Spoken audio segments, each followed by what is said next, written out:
आज भारतीय जनता पार्टी की तीसरी लिस्ट जारी हो सकती है। बिहार से उम्मीदवारों का ऐलान हो सकता है। बिहार में एनडीए के बीच सीट बंटवारे का ऐलान होगा। नीतीश कैबिनेट का आज विस्तार हो सकता है। हालांकि कल भी ये खबरें आ रही थी, लेकिन किसी वजह से गठबंधन के साथियों की वजह से बताया जा रहा था कि कुछ अनबन की तस्वीरें देखने को मिल रही थी, जिसकी वजह से यह विस्तार कल नहीं हो पाया था।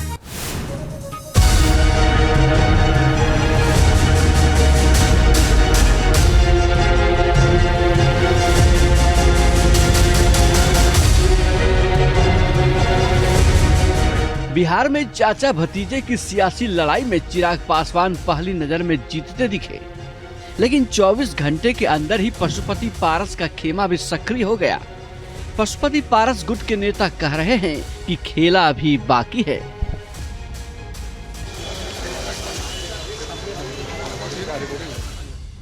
माना जाता है कि चिराग अपनी शर्तों को आसानी से छोड़ने वाले नेता नहीं हैं।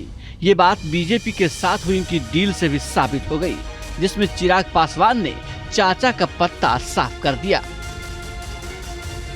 मुझे लगता है बहुत जल्द गठबंधन के तमाम साथी वो सब एक साथ बैठकर न सिर्फ सीटों की बल्कि सीटों का चयन भी हो चुका है, उसकी भी घोषणा हम सब साथ मिलकर करेंगे।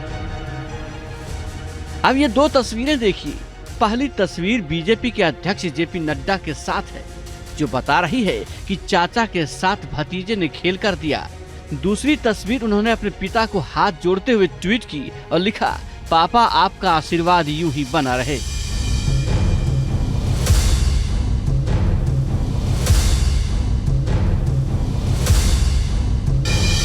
सूत्रों से मिली जानकारी के मुताबिक चिराग पासवान की पार्टी को 5 सीटें मिली हैं। इसमें हाजीपुर, वैशाली, जमुई, खगड़िया और नवादा हैं, जबकि चिराग के चाचा पशुपति पारस को एक भी सीट नहीं मिली है। सूत्रों के मुताबिक पशुपति पारस के सामने राज्यपाल या एक राज्यसभा सीट का प्रस्ताव दिया गया है। सूत्रों के मुताबिक पशुपति पारस के भतीजे को बिहार में मंत्री बनाने का वादा भी किया गया है। अब गेंद पशुपति पारस के पाले में है, यानी वो एनडीए में रहेंगे या छोड़ेंगे। मैं तो बता दिए है कि चचा भतीजा का जो भी मामला है, लेकिन दोनों भाजपा के साथ चलना चाहते हैं और भाजपा के साथ रहेंगे। पिछली बार रामविलास पासवान की पार्टी ने 6 लोकसभा सीटों पर चुनाव लड़ा और जीता। इन 6 सीटों में एक सीट रामविलास पासवान की हाजीपुर सीट भी थी। यहाँ से पशुपति पारस सांसद थे, तो वहीं जमुई से चिराग पासवान सांसद बने।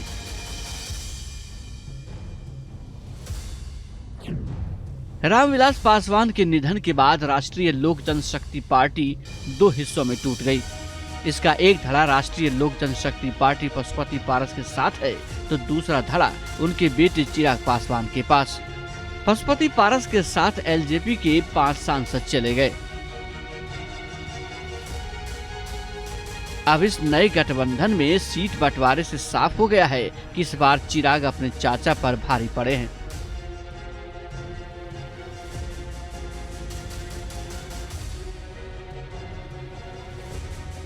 हाँ, इतना मैं कह दूं कि मेरे पास किसी का कोटा नहीं है। मेरी जो सीटें हैं वो सिर्फ मेरी हैं। गठबंधन में कौन है वो है कि नहीं, कौन है नहीं, बाकियों का तो मुझे पता ही है, वो है कि नहीं मुझे नहीं पता। बट हाँ, मेरे पास किसी के कोटे की सीटें नहीं हैं।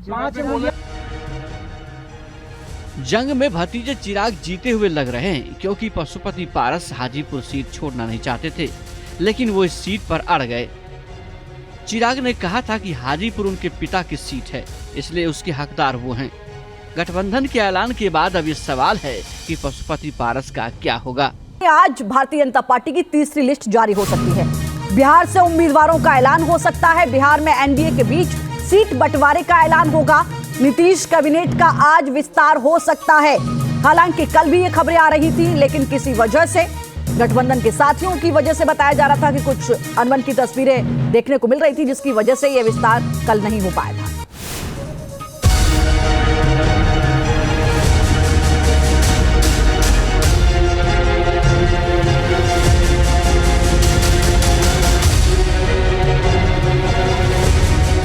बिहार में चाचा भतीजे की सियासी लड़ाई में चिराग पासवान पहली नजर में जीतते दिखे, लेकिन 24 घंटे के अंदर ही पशुपति पारस का खेमा भी सक्रिय हो गया। पशुपति पारस गुट के नेता कह रहे हैं कि खेला अभी बाकी है।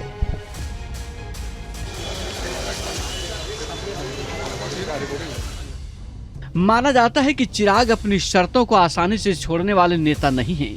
ये बात बीजेपी के साथ हुई उनकी डील से भी साबित हो गई, जिसमें चिराग पासवान ने चाचा का पत्ता साफ कर दिया। मुझे लगता है बहुत जल्द गठबंधन के तमाम साथी वो सब एक साथ बैठकर न सिर्फ सीटों की बल्कि सीटों का चयन भी हो चुका है, उसकी भी घोषणा हम सब साथ मिलकर करेंगे। अब ये दो तस्वीरें देखिए। पहली तस्वीर बीजेपी के अध्यक्ष जेपी नड्डा के साथ है, जो बता रही है कि चाचा के साथ भतीजे ने खेल कर दिया। दूसरी तस्वीर उन्होंने अपने पिता को हाथ जोड़ते हुए ट्वीट की और लिखा, पापा आपका आशीर्वाद यूं ही बना रहे।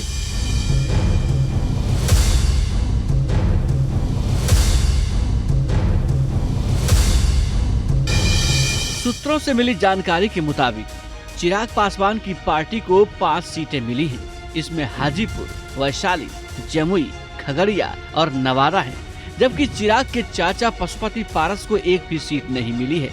सूत्रों के मुताबिक पशुपति पारस के सामने राज्यपाल या एक राज्यसभा सीट का प्रस्ताव दिया गया है। सूत्रों के मुताबिक पशुपति पारस के भतीजे को बिहार में मंत्री बनाने का वादा भी किया गया है।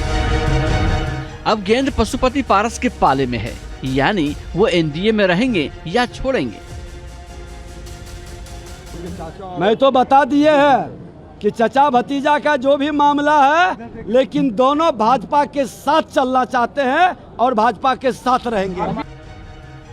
पिछली बार रामविलास पासवान की पार्टी ने 6 लोकसभा सीटों पर चुनाव लड़ा और जीता।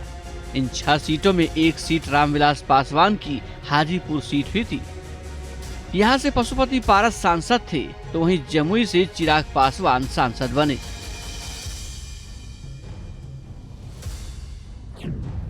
रामविलास पासवान के निधन के बाद राष्ट्रीय लोक जनशक्ति पार्टी 2 हिस्सों में टूट गई। इसका एक धड़ा राष्ट्रीय लोक जनशक्ति पार्टी पशुपति पारस के साथ है, तो दूसरा धड़ा उनके बेटे चिराग पासवान के पास। पशुपति पारस के साथ एलजेपी के 5 सांसद चले गए। अब इस नए गठबंधन में सीट बंटवारे से साफ हो गया है कि इस बार चिराग अपने चाचा पर भारी पड़े हैं।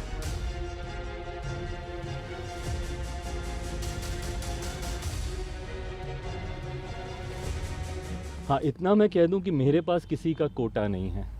मेरी जो सीटें हैं वो सिर्फ मेरी हैं। गठबंधन में कौन है वो है कि नहीं, कौन है नहीं, बाकियों का तो मुझे पता ही है, वो है कि नहीं मुझे नहीं पता। बट हाँ, मेरे पास किसी के कोटे की सीटें नहीं हैं। जंग में भतीजे चिराग जीते हुए लग रहे हैं, क्योंकि पशुपति पारस हाजीपुर सीट छोड़ना नहीं चाहते थे, लेकिन वो इस सीट पर अड़ गए। चिराग ने कहा था कि हाजीपुर उनके पिता की सीट है, इसलिए उसके हकदार वो हैं। गठबंधन के ऐलान के बाद अब ये सवाल है कि पशुपति पारस का क्या होगा। Team news nation.